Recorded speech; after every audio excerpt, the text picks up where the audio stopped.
हरे कृष्णा कृष्णा कृष्णा हरे हरे, हरे राम राम राम हरे हरे। हरे कृष्णा। आप सभी भक्तों का हार्दिक स्वागत है आज की श्रीमद् भागवतम की इस कक्षा में। स्वागतम सुस्वागतम। और हम चर्चा कर रहे हैं श्रीमद् भागवत तृतीय स्कंद और अध्याय नंबर 15 पर। जल्दी से हम रिकैप करते हैं, कल हमने क्या पढ़ा था। कल हमने पढ़ा था कि जो चतुर कुमार थे वो वैसे तो निराकारवादी थे और ध्यान वगैरह में उनका मन था, लेकिन जब भगवान विष्णु के वैकुंठ लोक के उन्होंने दर्शन किए और उसमें भी विष्णु भगवान जब उनके आगे प्रकट हुए और उनके चरणों में जो तुलसी लगी हुई थी उसकी सुगंधी उनके नथुनों में गई, तो उसके बाद वो तुरंत भक्त बन गए, साकारवादी बन गए। तो इस प्रकार से हमने यही चर्चा की थी कि चारों कुमारों के ऊपर उस तुलसी के सुगंध का ये जो है चमत्कार, ये जादू हुआ और लोअर टेस्ट को छोड़ के वो हायर टेस्ट में आए। फिर जो है कुमारों ने भगवान की बड़ी स्तुति की।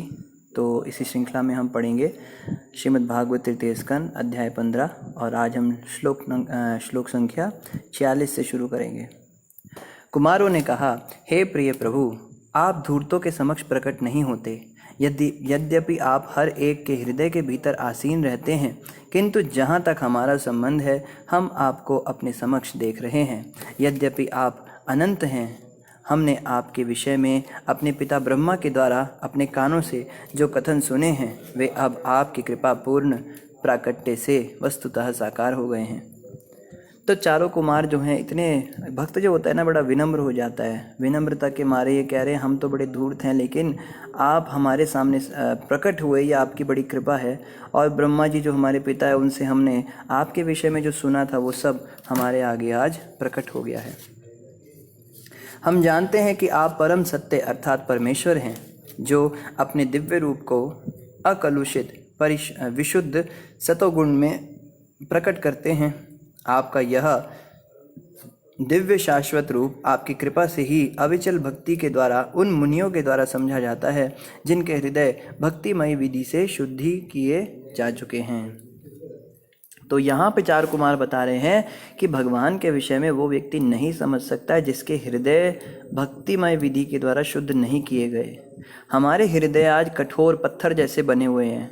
हम भगवान को नहीं समझ पाते, हम बात बनाते, बड़ी बड़ी बातें करते हैं, लेकिन जब परिस्थिति थोड़ी सी विपरीत होती है, हमारे जीवन में थोड़ी सी समस्याएं आती हैं, तो सबसे पहली चीज़ हम भक्ति छोड़ते हैं। प्रभु जी माला छूट गई, क्या हुआ प्रभु, माला छूट गई, क्या, क्यों नहीं किया आपने माला? अरे टेंशन चल रही है, ये हो गया वो हो गया, घर में ऐसा हो गया, स्कूल में ऐसा हो गया, तो माला करने का टाइम नहीं मिल रहा है, मेरा मन नहीं कर रहा है, मेरी तबीयत खराब हो गई। सबसे पहली चीज़ हम भक्ति छोड़ते हैं। इसका कारण ये है कि हम भगवान के विषय में अभी तक समझ ही नहीं पाए। दो तरह की श्रद्धा होती है, एक तो होती है स्वाभाविक श्रद्धा और एक होती है ज़बरदस्ती लाई गई श्रद्धा। कई लोगों के अंदर स्वाभाविक श्रद्धा होती है, उनको बस खाली बताना होता है, हाँ जी भक्ति कीजिए, ठीक है जी करेंगे। अच्छा हरि नाम का जप कीजिए, ठीक है जी करेंगे। अच्छा मंदिर आइए, हाँ जी आएंगे। अच्छा एकादशी व्रत रखिए, रखेंगे। जो कहते जाओ सब करते जाएंगे। ये स्वाभाविक श्रद्धा वाले लोग होते हैं, ये सुकृतिशाली होते हैं। पिछले जन्मों में इन्होंने भक्ति की होती है, कुछ पुण्य किए होते हैं, जिसके कारण इनका मन स्वाभाविक रूप से भगवान की ओर आकृष्ट रहता है। लेकिन इनको एक गाइडेंस चाहिए होता है, मार्गदर्शन चाहिए होता है, और ये अलग अलग संस्थाओं में, अलग अलग गुरुओं में उस गाइडेंस को ढूंढते हैं। तो घूमते फिरते ये जो हैं, गिरते पड़ते अलग अलग घाट घाट का पानी चखते हैं, और कभी ये लोग गलत जगह भी फंस जाते हैं, कभी भगवान की कृपा होती है तो सच्चे गुरु भी इनको मिल जाते हैं। तो ये स्वाभाविक श्रद्धा वाले लोग होते हैं। दूसरे होते हैं जो कि स्वाभाविक रूप से श्रद्धालु नहीं होते, मगर उनको फिलॉसफिकली कन्वेंस किया जाता है। हाँ जी आपको हम कोर्स कराएंगे, आपको भगवत गीता पढ़ाएंगे, भागवत सुनाएंगे, उससे फिर जो है धीरे धीरे समझ में आता है, अच्छा जीवन का ये लक्ष्य है, ओहो हरिनाम जप करने से इतना फ़ायदा है, अच्छा मनुष्य जीवन भक्ति करने के लिए मिला है, तो समझ जाते हैं बातों को। वो जो है वो भी श्रद्धालु कहते हैं, कहाए जाते हैं। तो इनमें जो स्वाभाविक श्रद्धा वाले होते हैं उनकी समस्या ये है कि वो प्रचार नहीं कर सकते, क्योंकि उन्होंने कभी प्रश्न ही नहीं किया। उनको जो कहा गया उन्होंने तुरंत उसको एज इट इज़ फॉलो कर लिया। तो आगे अगर उनसे कोई व्यक्ति प्रश्न करता है, हाँ जी ये क्यों करे वो क्यों करे, तो वो उसका जवाब नहीं दे पाते, क्योंकि उनको पता ही नहीं है। तो स्वाभाविक श्रद्धा वाले लोग प्रचार नहीं कर सकते, लेकिन भगवत प्राप्ति अवश्य कर सकते हैं, क्योंकि वो लोग भगवान के विषय में जानते हैं और उनके विषय में जो है समझते हैं। तो ये जो लोग हैं मैक्सिमम भजनानंदी बन जाते हैं। भजनानंदी मतलब बस हम अपना भजन करेंगे, साधन करेंगे, भक्ति करेंगे, भगवान के पास जाएंगे, ज़्यादा इधर उधर की बात नहीं करनी, ज़्यादा किसी से मिलना जुलना नहीं। इनका जो है अपना आत्मा में रमण करने वाले लोग होते हैं। और जो ऐसे होते हैं बात बात पे क्वेश्चन करेंगे, ये क्यों करना जी, वो क्यों करना जी, ऐसा क्यों वैसा क्यों, और उसके बाद में जब उनको आंसर मिल जाता है तो वो उसको पूरी शिद्दत से उसको फॉलो करते हैं, पूरी श्रद्धा से फॉलो करते हैं, एकदम निष्ठावान हो जाते हैं, क्योंकि उनको पता है वो क्यों कर रहे हैं। अगर उनको वो पूछेंगे आरती क्यों करनी है भाई, 4:30 बजे क्यों करनी है, सुबह देर में क्यों नहीं कर सकते, अच्छा 16 माला क्यों करनी है, महामंत्र ही क्यों जपना है, क्यों कृष्ण भगवान की ही क्यों पूजा करनी है, इस प्रकार से जब वो उत्तर जानते हैं इन बातों के, तो वो जो हैं वो फिलॉसफिकली इतने कन्विंस्ड हो जाते हैं, वो भी भगवत प्राप्ति कर सकते हैं और दूसरों को भी वो बताना चाहते हैं, क्योंकि उनको जो चीज़ मिली है वो दूसरों को भी बांटना चाहते हैं। तो ये घोषणानंदी बनते हैं, ये प्रचारक बनते हैं और ये जगह जगह जाकर लोगों को भगवान के बारे में बताते हैं और अपने आप भी अपना भी जीवन का कल्याण करते हैं, दूसरों के जीवन का भी कल्याण करते हैं। तो ये जो चतुर कुमार हैं ये स्वाभाविक श्रद्धा वाले नहीं थे। इनकी स्वाभाविक रुचि तो आत्मा में थी, उसमें थी, ध्यान मार्ग में और इन सब चीज़ों में थी, लेकिन भगवान विष्णु ने दर्शन देकर इनके अंदर दूसरी वाली श्रद्धा जागृत कर दी। अब ये भक्त बन गए, तो ये प्रचारक मोड में आएंगे। अभी देखेंगे आगे लोग प्रचार भी करेंगे। नारद जी सबसे बड़े प्रचारक हैं। पूरे भागवत के अंदर हम सुनते हैं नारद जी ने ऐसे ऐसे लोगों को भक्त बनाया जिनके विषय में कोई सोच भी नहीं सकता था। आगे कह रहे हैं, वे व्यक्ति जो वस्तुओं को यथा रूप में समझने में अत्यंत पटु और सर्वाधिक बुद्धिमान हैं, अपने को भगवान के शुभ कर्मों, कार्यों तथा उनकी लीलाओं की कथाओं को सुनने में लगाते हैं। तो यहाँ कह रहे हैं चतुर कुमार कि जो व्यक्ति भगवान की कथा सुनने में अपनी बुद्धि लगाता है, भगवान के कार्यों के विषय में सुनने में, भगवान की लीलाओं को सुनने में अपनी बुद्धि लगाता है, वो इस संसार का सबसे अधिक पटु और सर्वाधिक बुद्धिमान व्यक्ति है। क्यों भैया? अब कोई कहे भैया हम तो यही सुना है कि कथा कीर्तन वो लोगों का काम है जो बेकार होते हैं, जिनको कोई काम नहीं होता, वो लोग कथा करते रहते हैं दिन भर या कथा सुनते रहते हैं दिन भर, और कोई काम है नहीं उनको करने के लिए। तो ऐसा नहीं, यहाँ बताया जा रहा है जो व्यक्ति सबसे अधिक बुद्धिमान है वो इन कार्यों में संलग्न होता है। यह भागवत के 3 स्कंद का 15वां अध्याय और श्लोक संख्या 48। आप चाहें तो इन जो मेन श्लोक है इनको लिखित भी कर सकते हैं। और यहाँ पे कहा जा रहा है कि भगवान के ऐसे शुभ कार्यों को सुनने में, भगवान का जो कीर्तन तथा श्रवण के योग्य होती हैं, ऐसे व्यक्ति सर्वोच्च भौतिक वर्ग की अर्थात मुक्ति की भी परवाह नहीं करते। इन लोगों को कोई कहे ना कि बस तुम भगवान की भक्ति छोड़ दो तुम्हें मुक्ति दे देंगे, कहेंगे भैया मुक्ति को अपने पास रखो, हमें तो भगवान की लीलाएं सुनाओ, भगवान की कथाएं सुनाओ। कथा सुनने में इतना आनंद आता है कि मुक्ति की भी परवाह नहीं करते। स्वर्गलोक के भौतिक सुख जैसे कम महत्वपूर्ण वरों के विषय में तो कुछ कहना ही नहीं। स्वर्ग और ये सब जो लोगों के जो आनंद हैं मुक्ति के सामने तो ये बड़े छोटे हैं। ये मुक्ति को ही नहीं कुछ समझ रहा है तो फिर स्वर्ग लोक पे भेजने की तो बात ही क्या। तो जो भक्त होते हैं भगवान के सच्चे भक्त, वो इन सब चीज़ों से विचलित नहीं होते। तो हम तो सच्चे भक्त हैं नहीं, हमको तो बस कोई छोटी सी टुच्ची सी कोई 40-50 हज़ार की नौकरी दे देना और कहे बस तुम थोड़ी माला वाला छोड़ दो, मंदिर जाना छोड़ दो, तुम्हारी नौकरी लगा देता हूँ। हम कहेंगे लो जी छोड़ दिया, कब का छोड़ दिया, मैंने जाना ही नहीं, आप बस मेरी नौकरी लगा दो। अभी तो छोटे से सुख के लिए, छोटी से, जैसे कहते हैं ना कि अगर किसी व्यक्ति की शादी हो जाती है, अगर अभक्त से शादी हो गई, उसका पति या पत्नी जो भी है वो अभक्त है, भक्त नहीं है, पर बड़ा सुंदर है, देखने बड़ी सुंदर है, उसके साथ घूमेंगे फिरेंगे, उसको जो है खुश करने के लिए भक्ति भी छोड़ देंगे। तुम्हें पसंद नहीं है ना मेरा माला करना, ठीक है आज से माला करना बंद। हमारी ये हालत है। और यहाँ पे बताया जा रहा है जो शुद्ध भक्त होते हैं वो तो स्वर्ग के राज्य को, इवन मुक्ति की भी जो ऑफर है उसको भी ठुकरा देते हैं।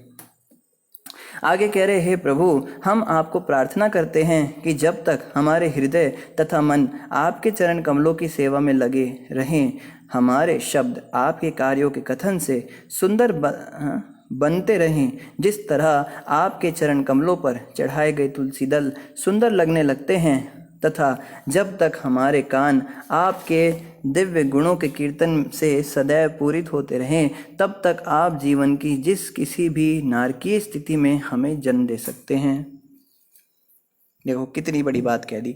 ये चारों कुमार कह रहे प्रभु आप हमें नरक में भी भेज दो, हमें उसमें भी समस्या नहीं है। बस एक चीज़ का ध्यान रखना, आपके ये जो कथाएं हैं, जो लीलाएं हैं, ये हमारे कान को दिव्य आनंद देती रहें। आपके सुंदर चरण कमलों पर चढ़ाए गए जो तुलसी दल हैं, उसकी सुगंध हमें मिलती रहे और आपके नाम का कीर्तन हम करते रहें। बस ये 3 चीज़ें दे दो। बाकी आप गरीब घर में पैदा करो, अमीर घर में पैदा करो, आप जो हैं मुझे किसी गंदे नरक में भेज दो, या इस संसार में भी किसी गरीब परिवार में मेरा जन्म हो जाए, दरिद्री हो, दुख आए, मेरे जीवन में बहुत सारी समस्याएं हो, मेरे फैमिली प्रॉब्लम्स रहे, पर्सनल प्रॉब्लम्स रहे, रिलेशनशिप प्रॉब्लम्स रहे, और मेरे शरीर में भी चाहे अपंग हो जाऊं, लूला लंगड़ा पैदा हो जाऊं, कोई बात नहीं, सब चलेगा। आपके भक्ति नहीं छूटनी चाहिए। ये कितनी बड़ी बात है। और हम कहते हैं प्रभु इतनी भक्ति की आपकी, इतनी मालाएं जप ली, मालाएं जप के हाथों की उंगलियां भी घिस गई, आज तक कोई फ़ायदा नहीं हुआ। कोई मेरी लॉटरी नहीं लग रही, कोई मेरी जॉब नहीं लग रही, मेरे को कोई सुंदर लड़की नहीं मिल रही, कोई सुंदर लड़का नहीं मिल रहा है। क्या फ़ायदा प्रभु आपकी भक्ति करने का। एक घर बना नहीं पाया आप आज तक मेरा, एक गाड़ी की इच्छा की थी वो भी मिल नहीं पाई अभी तक, मेरे को बच्चे नहीं हो रहे। इस प्रकार से हम देखते हैं हम भक्ति के बदले में सौदेबाजी करते हैं। और देवी देवताओं के भक्तों की तो और भी बुरी हालत है। कृष्ण भक्त, विष्णु के भक्त जो होते हैं वो तो फिर भी चलो निष्काम होते हैं। देवी देवताओं के भक्त तो बस, उनको तो अगर नहीं मिला तो बहुत गुस्सा आता है। इतनी विधि से पंडित जी हमने पूजा किया, इतने नियम करे, आपको इतनी दक्षिणा भी दी, इतने माला जपे, इतना वो किया, हमारा काम क्यों नहीं बन रहा है। पंडित जी कहते ओ जी माफ़ कर दो जी, वो थोड़े शायद हो गया होगा, कुछ ग्रह नक्षत्र का हो गया होगा, दोबारा करते हैं, रुद्राभिषेक करा लो, या फिर ये जरा वहाँ पे वो करा लो, सप्तशती करा लो, हैं कीलक का पाठ करा लो, जगराता करा लो। वो लोग यही काम के लिए भक्ति करते हैं। उनकी भक्ति का मतलब ही होता है कि सौदा, अगर हमारा काम नहीं बना तो हम पूजा नहीं करेंगे। हम इन देवी की, इन देवता की पूजा इसीलिए करते हैं कि हमको कुछ चाहिए बदले में। ऐसे बताया जाता है ना, भगवान के पास 4 प्रकार के लोग आते हैं। पहले वो होते हैं जो डर के मारे भगवान के पास आते हैं, उन्हें कहते हैं गॉड फियरिंग पीपल। उनको डराया जाता है भगवान के नाम से, जैसे शनि देव के नाम से डराया जाता है। हमने देख रहे थे हमारा जो सेंटर था दिल्ली में, जब हम रहते थे वहाँ पे हमारा इस्कॉन का सेंटर था, वहाँ पे उसके सामने एक शनि मंदिर था। तो हम देखते थे शनि मंदिर के, ज़्यादा बड़ा शनि मंदिर नहीं था, छोटा सा ही था, मगर बिल्कुल मेन रोड पे था वो। तो जो भी व्यक्ति निकल रहा है गाड़ी रोक जरूर रहा है, गाड़ी रोकेगा, अंदर ही प्रणाम करेगा, बाहर नहीं निकलेगा, लेकिन रोकेगा जरूर। हर गाड़ी रुकती थी उनके आगे, स्कूटर वाला क्या, रिक्शे वाला क्या, सब प्रणाम करके जरूर जा रहे हैं। और इधर कृष्ण भगवान इतने सुंदर मुरलीधर रूप में खड़े हैं, इनके पास कोई नहीं आता। तो ये वो लोग होते हैं जो डर के मारे पूजा करते हैं। उनको शनिदेव में कोई श्रद्धा नहीं है, उनको बस ये डर है कि अगर प्रणाम नहीं किया तो नाराज़ ना हो जाए। इनको कहते हैं गॉड फियरिंग पीपल। जैसे इस्लाम के अंदर होता है, अगर तुमने अल्लाह की बंदगी नहीं की तो तुम्हें जो है जहन्नुम में भेज दिया जाएगा, तुमको कोड़े पड़ेंगे। एक नमाज छोड़ने के 70 कोड़े पड़ते हैं, ऐसा बताया गया है कुरान के अंदर।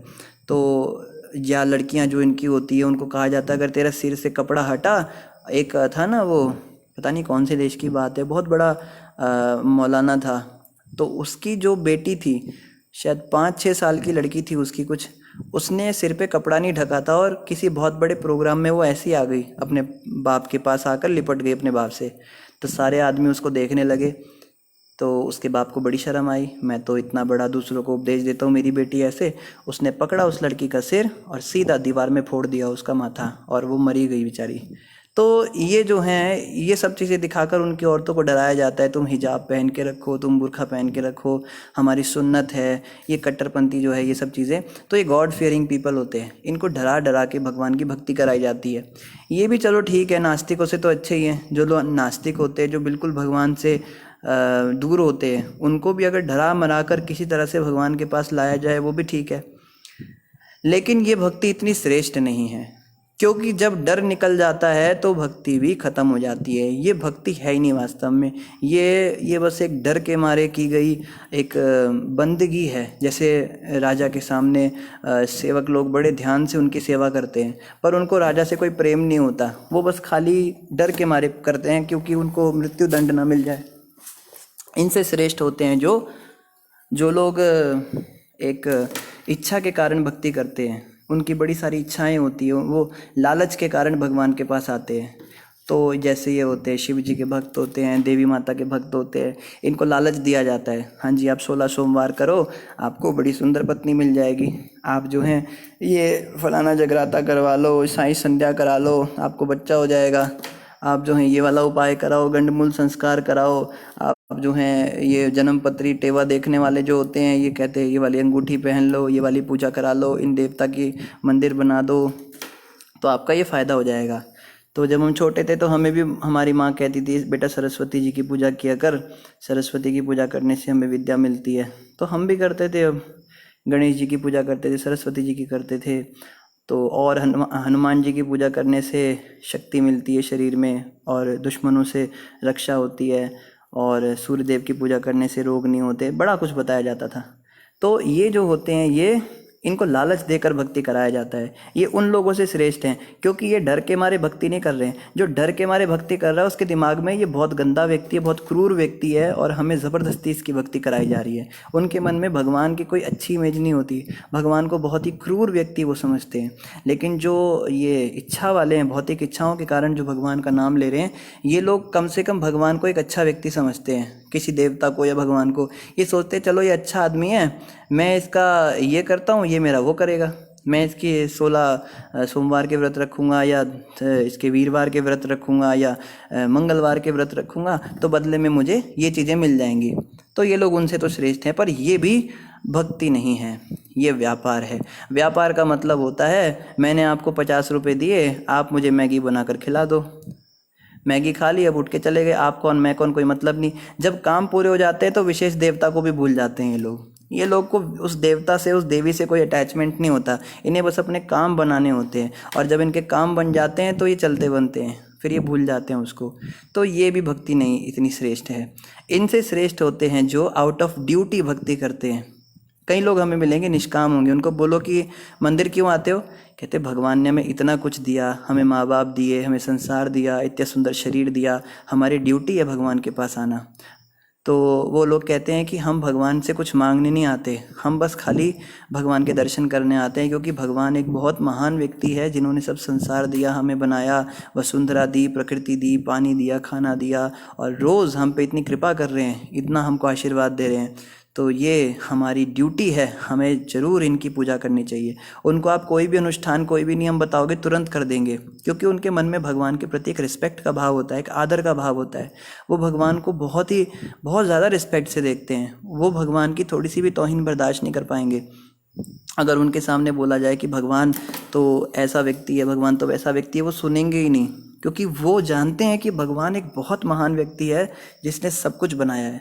और ये जो लोग हैं ये इन बाकी दोनों लोगों से बहुत श्रेष्ठ होते हैं, क्योंकि ये भगवान से डरते नहीं हैं और ना इनको भगवान से कुछ चाहिए। ये बस खाली एक बड़े निष्काम होते हैं, ये लोग निष्काम होते हैं, इनके मन में कोई इच्छा नहीं होती, कोई कामना नहीं होती, मगर इनको कोई वो नहीं होता, भगवान से प्रेम नहीं होता, कोई लगाव नहीं होता। ये बस खाली भगवान को एक तरह से बस खाली हैं, भगवान भी हैं, हमारे जीवन का हिस्सा हैं, बस इतना होता है कि हमारे घर में ये है वो है तो भगवान भी हैं, तो भगवान भी हमारी फैमिली के मेंबर हैं, ये लोग इस तरह समझते हैं। और अगर जन्माष्टमी हुई तो ये कहते हैं कि अगर हम अपने लिए अच्छे अच्छे कपड़े बना रहे हैं, जैसे कहीं हमने देखे हैं वो लोग क्या करते हैं, उनके घरों में जब शादी होती है तो सबके कपड़े आते, तो भगवान के भी कपड़े आते हैं, ठाकुर जी के भी कपड़े आते हैं लड़की वालों की तरफ से, ऐसा कई लोगों के हमने देखा है, रिवाज होता है। तो ये होते हैं, ये सोचते हैं हमारे घर के रिश्तेदार हैं, हमारे फैमिली के मेंबर हैं भगवान, ये लोग उन दोनों से श्रेष्ठ हैं। मगर सर्वश्रेष्ठ तो ये भी नहीं। सर्वश्रेष्ठ कौन है? सर्वश्रेष्ठ तो वो है जो भगवान से प्रेम करते हैं, गॉड लविंग पीपल। वो बस खाली भगवान को खुश रखना चाहते हैं, चाहे बदले में उन्हें कितना भी दुख आए। वो कहते हैं हमें नर्क में भेजो, हमें कहीं भी भेज दो, तो हम लोग कितने भी दुखी हो जाएं, हमारे प्रभु सुखी होने चाहिए, हमारे भगवान को कष्ट नहीं होना चाहिए। जैसे हमने पहले भी एक कथा सुनी थी कि भगवान कृष्ण के सिर में दर्द हुआ, तो भगवान कृष्ण के पास नारद जी आए। नारद जी ने कहा, प्रभु आपका दर्द कैसे ठीक होगा? तो भगवान ने कहा, नारद जी मेरे किसी शुद्ध भक्त के चरणों की धूली लाके मेरे सिर पे लगाओ तो मेरा दर्द ठीक हो जाएगा। तो नारद जी पहले तो देवी देवताओं के पास गए, अलग अलग ऋषि मुनियों के पास गए, बहुत सारे इवन की भगवान की जो रानियाँ थी उनके पास भी गए, सब ने मना कर दिया। भगवान के सिर पे अपने पैरों की धूल लगाना कोई बर्दाश्त करेगा? नर्क जाना पड़ता है उसके लिए। तब नारद जी जब वृंदावन में गोपियों के पास गए तो गोपियों ने कहा, आप नारद जी लो, और उन्होंने भर भर के अपने पैरों की धूलियाँ दे दी। कहती है लगाओ भगवान के सिर पे, ठीक करो उनको। तो नारद जी कहते, तुमको पता है ना कि ऐसा करने से तुम्हें नर्क जाना पड़ेगा? कहती है, नर्क जाएंगे, मरेंगे, कटेंगे, कुछ भी होगा, हमारे ठाकुर जी तो ठीक होंगे ना, हमारे प्रभु के तो सिर का दर्द ठीक हो जाएगा। ये शुद्ध भक्ति होती है, इसको कहते हैं भगवान से प्रेम करना। और यही भाव यहाँ पे इन्होंने प्रकट किया है, चार कुमारों ने।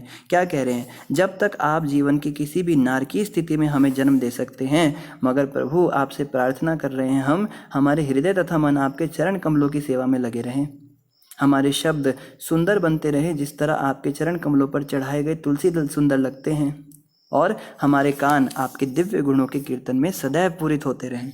ये जो है ये सबसे ऊंचा स्तर है भगवान की भक्ति का, जब भक्त केवल भगवान की प्रसन्नता चाहता है।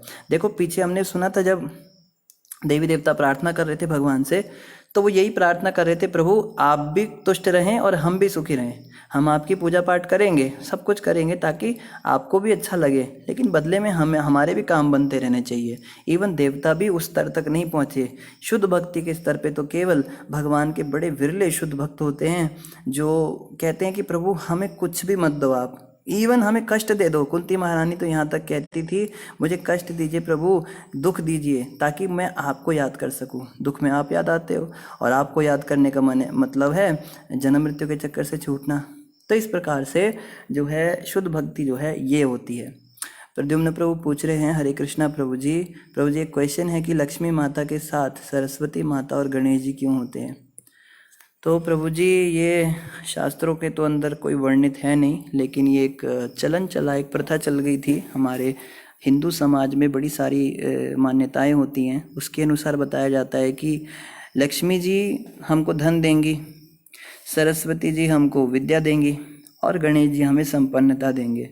तो कोई भी व्यक्ति इस संसार में यही चाहता है कि हमें ये तीन चीज़ें मिल जाएं। यही तो हम चाहते हैं। हम कहते हैं भाई हमारे बच्चे पढ़ लिख जाएं, अच्छे बन जाएं, फिर हम कहते हैं उनको धन दौलत अच्छा मिल जाए, और तीसरी चीज़ हम चाहते हैं उनका स्वास्थ्य ठीक रहे। ये तीन चीज़ों में ही सारा संसार घूम रहा है। आप देखिए मेडिकल के जो मेडिकल स्टोर्स होते हैं ये सबसे ज़्यादा चलते हैं। आज आपको पता है पूरी दुनिया के अंदर जितनी इंडस्ट्रीज़ हैं, इसमें सबसे ज़्यादा कौन सी इंडस्ट्रीज़ चलती हैं?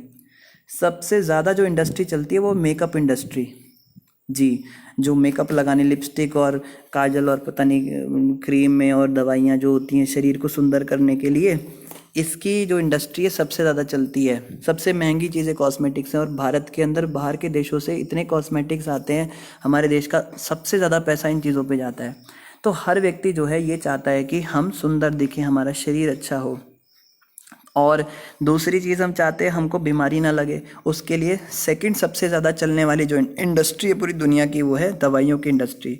जो ये मेडिकल की दुकानें होती हैं, एलोपैथी की दवाइयाँ होती है, इसकी इंडस्ट्री सबसे ज़्यादा चलती है। और तीसरी जो होती है वो फिर वो ये लोन्स और बैंक्स, इन सब की इंडस्ट्री चलती है।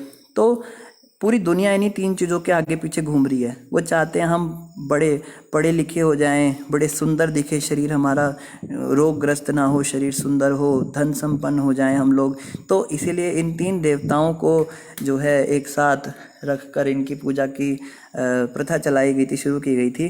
पर ऐसा बताया जाता है चाहे गणेश जी हों, चाहे लक्ष्मी जी हों, चाहे सरस्वती जी हों, ये तीनों ही हरि के चरणों में रहते हैं, हरि के चरणों की सेवा करते हैं। इसलिए अगर कोई भगवान विष्णु की सेवा करता है, भगवान कृष्ण की सेवा करता है, तो लक्ष्मी जी, सरस्वती जी और गणेश जी ये तीनों उसके यहाँ हमेशा निवास करते हैं। उसको कभी किसी चीज़ की कमी नहीं होने देते, क्योंकि देवी देवता भी जानते हैं कि जहाँ पे हरि हैं वहीं पर, जहाँ पे हरि भक्ति है, जहाँ पे हरि का नाम है, वहीं पर हमारे रहने का सही स्थान है। बाकी सब जगहों पर तो हमें केवल परेशान किया जाता है, गणेश जी ये दे दो, गणेश जी वो दे दो। एक हम दिवाली की कहानी सुनते थे, हमारी माता जी सुनाती थी हर दिवाली पे, तो उसमें गणेश जी की कथा आती थी। तो उसमें एक बूढ़ी औरत थी, वो अंधी थी, और उसके जो बेटा बहू थे वो भी कोई खास उसका ध्यान नहीं रखते थे। तो एक बार उसने बड़ी पूजा की गणेश जी की, तो गणेश जी प्रकट हो गए। गणेश जी ने कहा वर मांगो। तो वो कहती है मैं ज़रा ठहर के मांगूंगी प्रभु, आप मुझे 24 घंटे का समय दो। तो गणेश जी कहा ठीक है। तो वो गई अपनी दोस्त अपनी मित्रों से मिली, सहेलियों से, तो उन्होंने ऐसा सलाह दी उसको। उसने अपनी बहू बेटों से पूछा तो उन्होंने अपनी अपनी सलाह दी। तो बहू बेटे ने कहा तुम अपना पोता मांग ले, घर के अंदर संपन्नता मांग ले। सहेलियां कहती क्यों तू उनके चक्कर में आ रही है, तू अपने लिए आंखें मांग ले, निरोगी काया मांग ले। तो बड़ी सारी चीज़ें बड़े लोगों ने सजेस्ट की।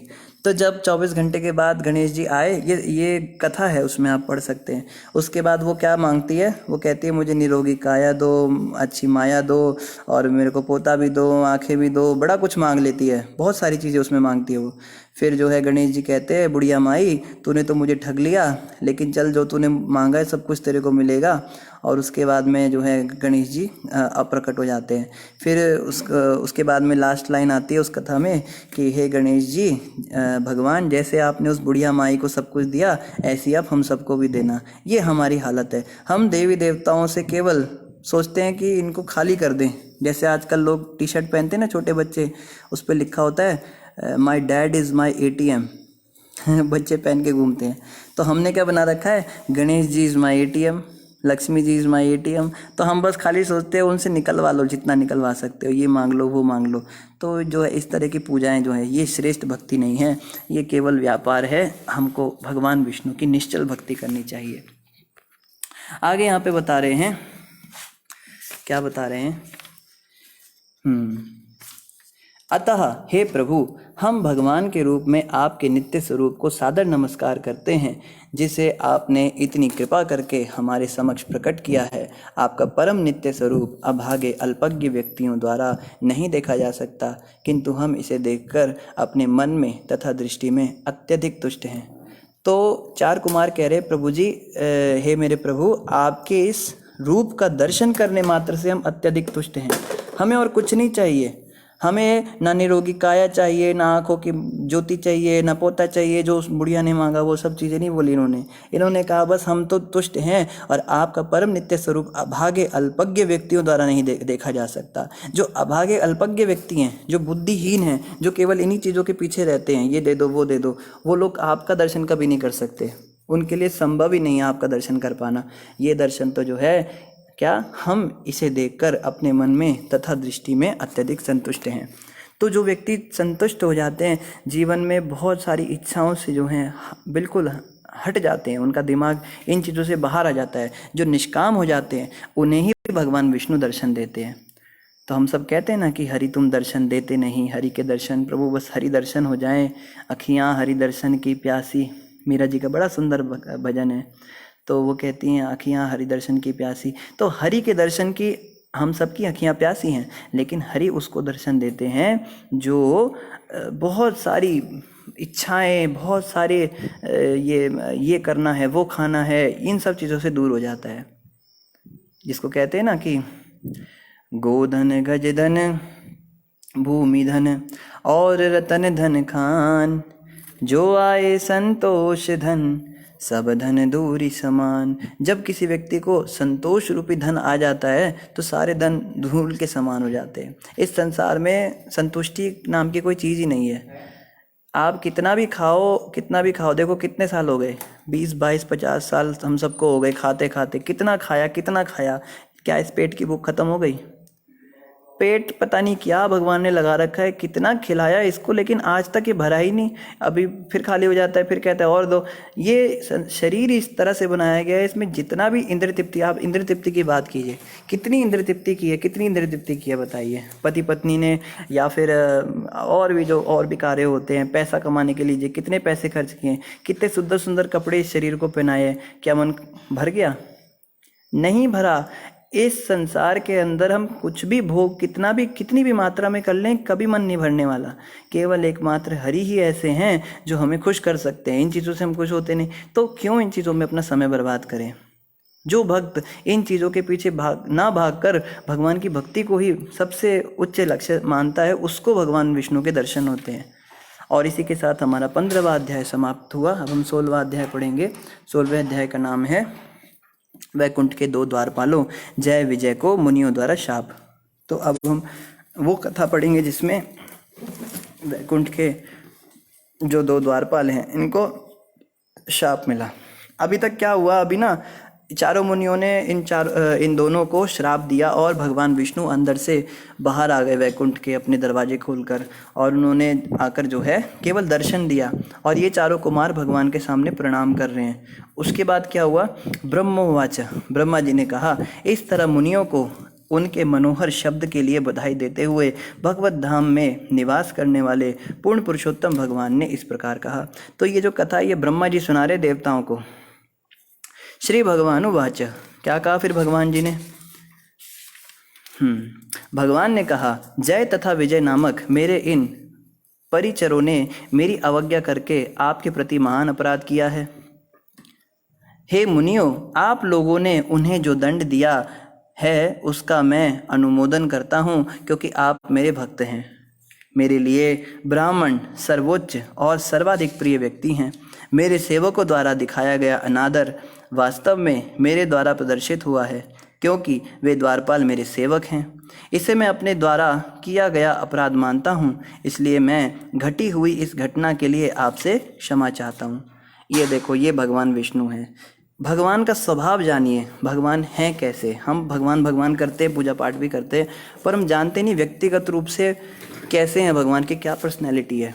भगवान विष्णु ऐसे हैं कि द्वारपालों से गलती हुई तो खुद ही बाहर चलकर आ गए और माफ़ी मांगने लगे, आप मुझे माफ़ कर दीजिए, मेरे सेवकों के द्वारा जो गलती हुई उसको मैं अपने द्वारा ही की गई मानता हूँ। ये बिल्कुल ऐसे ही होगा जैसे कोई बहुत बड़ी कंपनी है, बहुत बड़ी फैक्ट्री है, मानिए कि बहुत बड़ी है, मतलब कई एकड़ में बनी हुई है फैक्ट्री, और उसके बाहर एक छोटा सा सिक्योरिटी गार्ड खड़ा हुआ है, और उसने उस कंपनी के अंदर, उस फैक्ट्री के अंदर कोई व्यक्ति अंदर जाना चाहता था, और उस सिक्योरिटी गार्ड ने उसके प्रति ऑफेंस कर दिया, उसको अपराध कर दिया, उसको रोक दिया अंदर जाने से, और उसने जो है तमाशा कर दिया, हंगामा मचा दिया कि तुम कौन होते हो मुझे अंदर से रोकने वाले।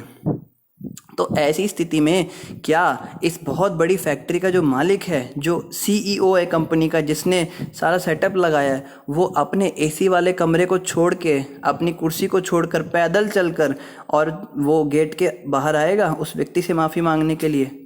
और जबकि वो व्यक्ति जो सामने खड़ा है वो भी कोई सामान्य सा ही व्यक्ति, कोई बहुत बड़ा इंग्लैंड का महाराजा नहीं आ गया वहाँ पर। उस कंपनी का सीईओ चलकर पैरों से और आके उससे माफ़ी मांगे कि मेरे गार्ड ने जो गलती की है उसको मैं अपने द्वारा की गई गलती मानता हूँ, आप कृपया करके मुझे माफ़ कीजिए। ऐसा कभी होता है क्या? कभी भी नहीं होगा। उल्टा लोग कहेंगे, ये देखो ये हमारे सिक्योरिटी गार्ड को परेशान कर रहा है, पुलिस को बुला के उसको वहीं से वहीं ख़त्म करवा देंगे, बोलेंगे इसको ले जाओ यहाँ से। और यहाँ पे भगवान विष्णु जो तीनों लोगों के मालिक है, सोचिए, ये अंदर से बाहर निकल कर आए और इन चारों से माफ़ी मांग रहे हैं कि आप इन्हें माफ़ कर दीजिए, मेरे इन द्वारपालों से गलती हो गई। कितनी विनम्रता! यही तो बात है भगवान विष्णु में। भगवान विष्णु के अंदर इतनी ज़्यादा विनम्रता है, इसी कारण से कि विष्णु भक्तों के अंदर भी ऐसी विनम्रता होनी चाहिए। इसलिए हम कहते हैं कि भक्त का मतलब है विनम्र बनना पड़ेगा।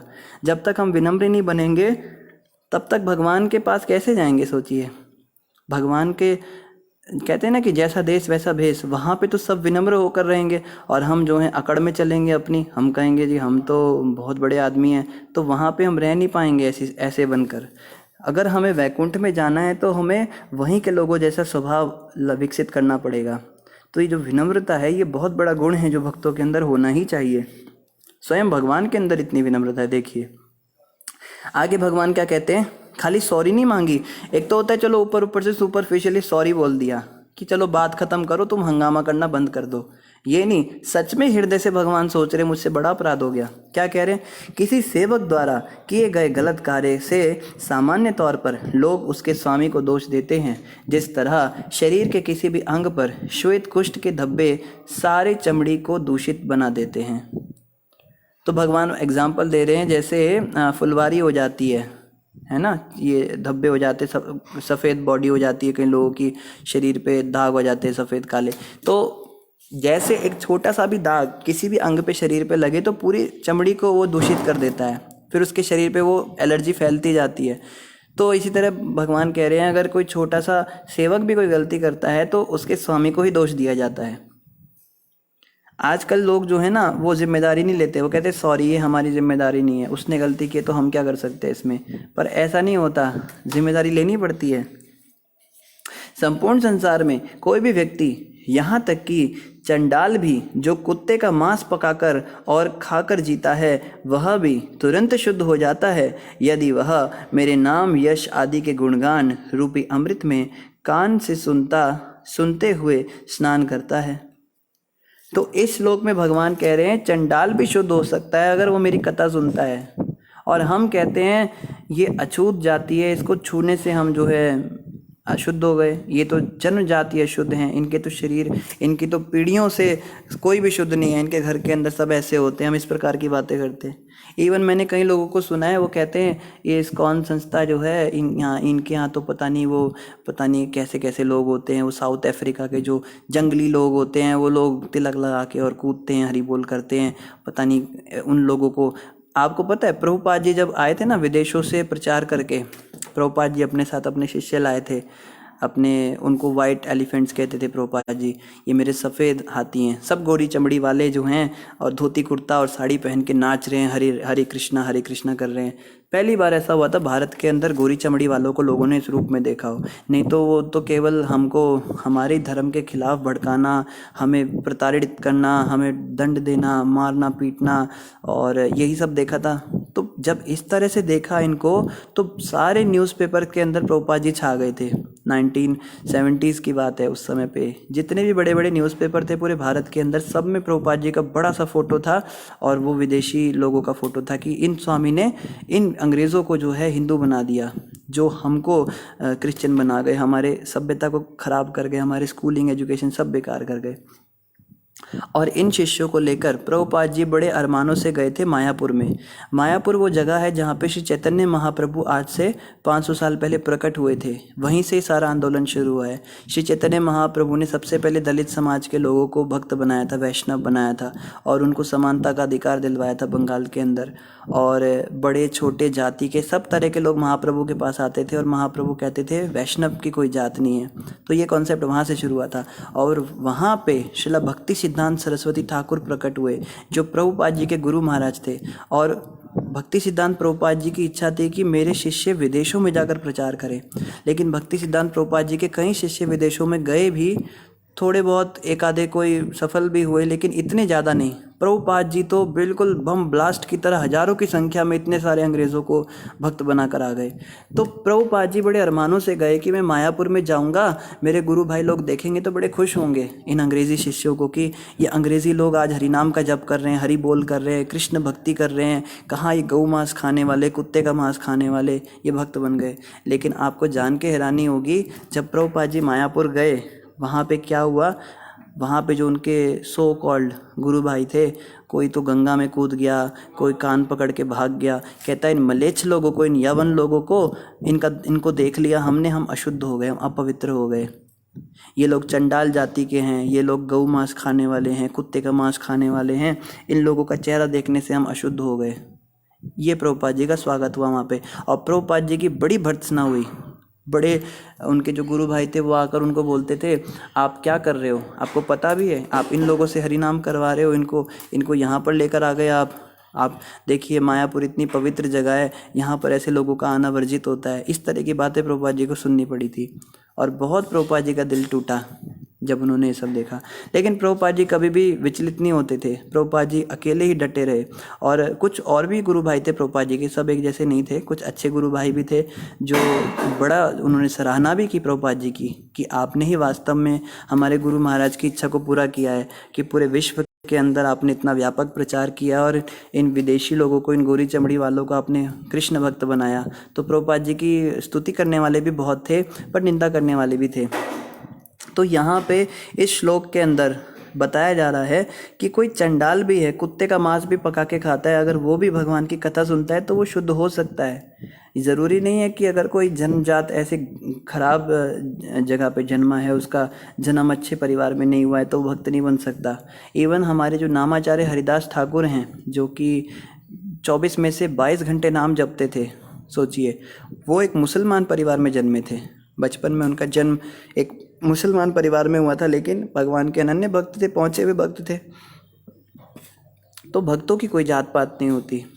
गुरु महाराज कहते हैं जो भक्तों में जात पात करता है वो नरक में जाता है, उसको नरक जाना पड़ता है।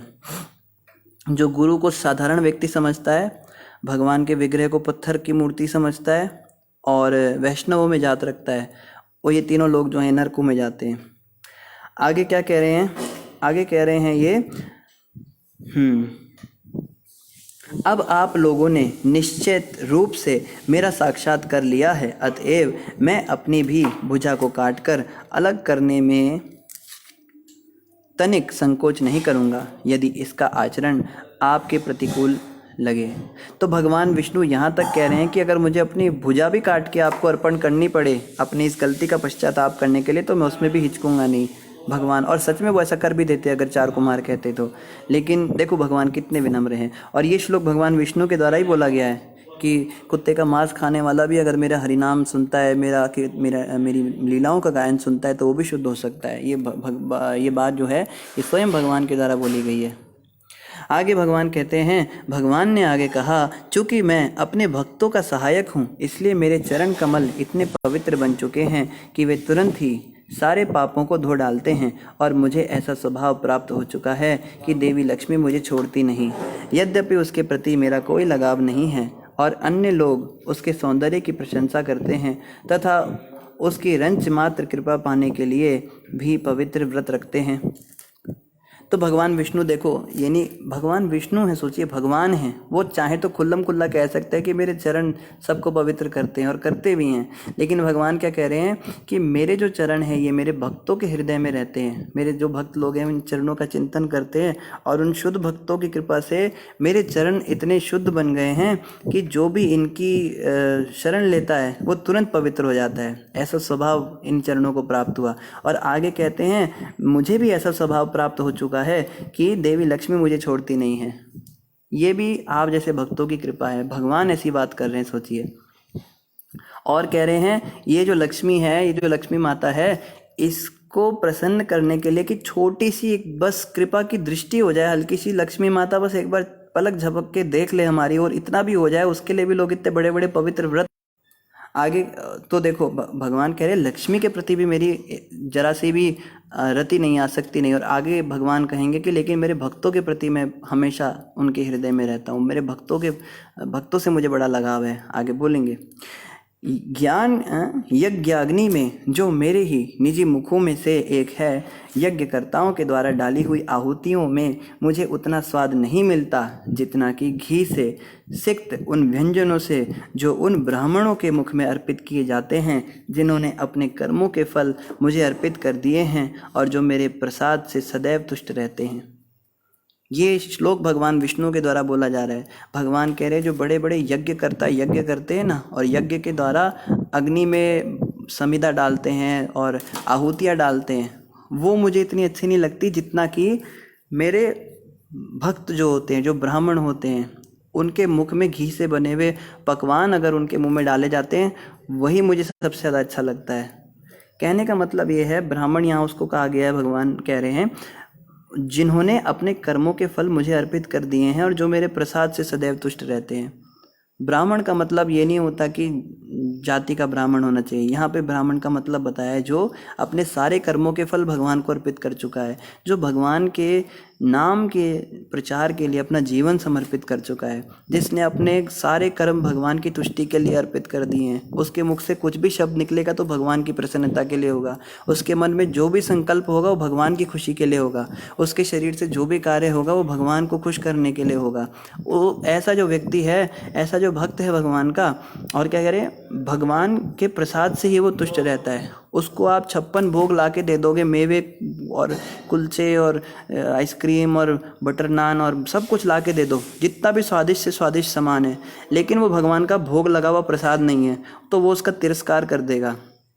और दूसरी जगह कुछ चावल पड़े होंगे, कुछ पुरानी सी रखी हुई दाल होगी, कुछ बासी रखी हुई चपातियाँ होंगी, लेकिन वो भगवान का प्रसाद होंगी, भगवान ने उसका भोग लगाया, वो उसको खा लेगा। ऐसा जो भक्त है, भगवान कहते हैं इनको जो भोजन कराता है, देसी घी में बना हुआ भोजन कराता है, वो मुझको सबसे ज़्यादा प्रिय होता है।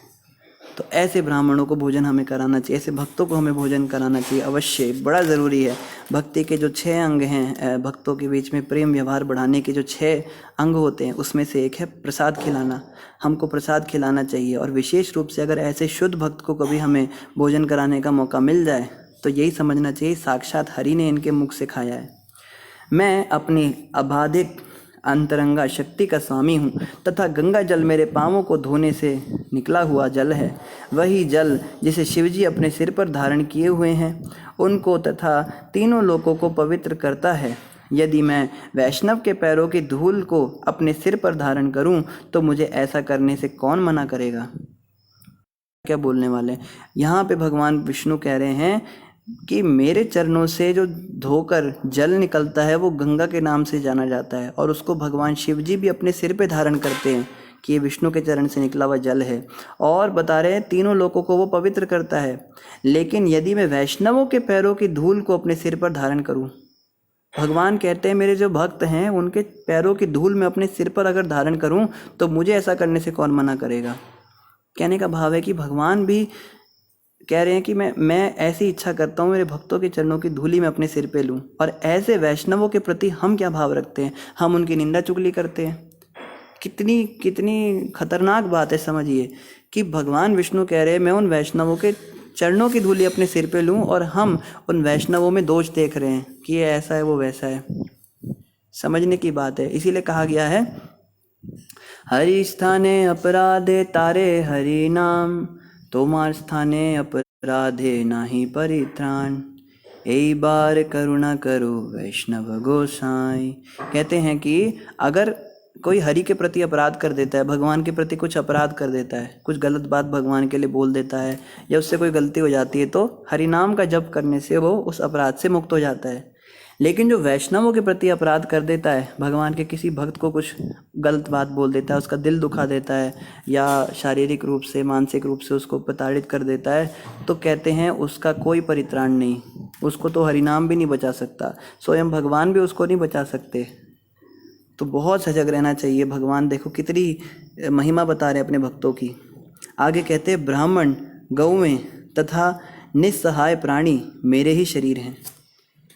तो जो ब्राह्मण होते हैं, जिनके बारे में भी बताया गया, जो मनसा वाचा कर्मणा भगवान विष्णु को समर्पित हैं, ये साक्षात भगवान का ही शरीर हैं। गौवें, गौ माता जो होती हैं, वो साक्षात भगवान हरि का शरीर हैं। और निस्सहाय प्राणी यानी कि जो असहाय अवस्था में हैं, वो भी भगवान के शरीर हैं। जिन लोगों की निर्णय शक्ति अपने पाप के कारण क्षतिग्रस्त हो चुकी है, वे इन्हें मुझसे पृथक रूप में देखते हैं। बता रहे जो पापी व्यक्ति होता है वही ऐसा कहेगा कि ये भगवान थोड़ा ना है, गुरुजी आपके ये तो हम आपकी तरह ही तो हैं, हंसते हैं, बोलते हैं, खाते हैं, ये भगवान थोड़ा ना है। तो देखो गुरु भगवान नहीं है माना, लेकिन भगवान से कम भी नहीं है। लेकिन यहाँ उन गुरु की बात हो रही है जो जिनके अंदर ये लक्षण प्रकट होते हैं, जो भगवान को अपना जीवन समर्पित कर चुके हैं, जिनका हर कार्य भगवान की प्रसन्नता के लिए होता है। जो खुद को ही भगवान बोलने लगता है, उस व्यक्ति की यहाँ पे बात नहीं हो रही है, वो तो अलग ही कैटेगरी का है, उसको तो खैर क्या बताएं उसके बारे में। यहाँ पे बात हो रही है जो भगवान के शुद्ध भक्त होते हैं, ऐसे जो लोग हैं ये साक्षात भगवान के ही रूप हैं। इनको भगवान से अलग करके वही व्यक्ति देखता है जो बड़ा पापी है। वे क्रुद्ध सर्पों के समान हैं। विष्णु भगवान कह रहे हैं ऐसे लोग जो ऐसा सोचते हैं गऊ और ब्राह्मणों और निस्सहाय व्यक्तियों के बारे में कि ये भगवान थोड़ना है, भगवान का शरीर थोड़ना है, तो कह रहे हैं ये क्रुद्ध सर्पों के समान है। जैसे कोई